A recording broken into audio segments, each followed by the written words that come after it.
السلام علیکم ورحمۃ اللہ وبرکاتہ۔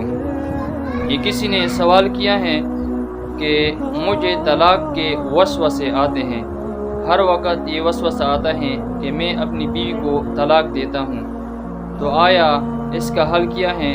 اس کی وجہ سے طلاق واقع ہوگا یا نہیں ہوگا؟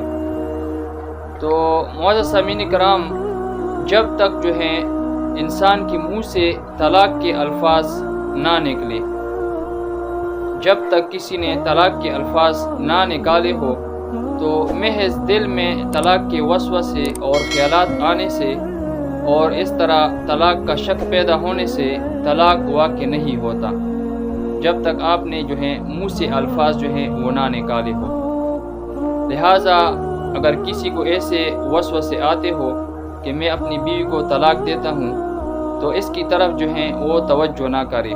اس کا حل بھی یہی ایک حل ہے کہ ایسے وساوس کی طرف جو ہے وہ ہرگز توجہ نہ دی جائے، کیونکہ اگر انسان جو ہے ایسے وسوسوں کی طرف توجہ جو ہے وہ دیتا ہے، تو پھر وہ جو ہے وہ وہم کا شکار ہو جاتا ہے، پھر وہ جو ہے اس وہم سے جو ہے وہ نجات حاصل نہیں کر سکتا۔ تو اس لیے اگر کسی کو ایسے فضول وسوسے آتے ہو تو اس کی طرف سے توجہ نہیں دینی چاہیے، بلکہ استغفار کرنا چاہیے، ذکر اذکار کرنا چاہیے۔ تو اس کی وجہ سے انشاءاللہ جو وسوسے آتے ہیں تو وہ جو ہیں وہ ختم ہو جائیں گے۔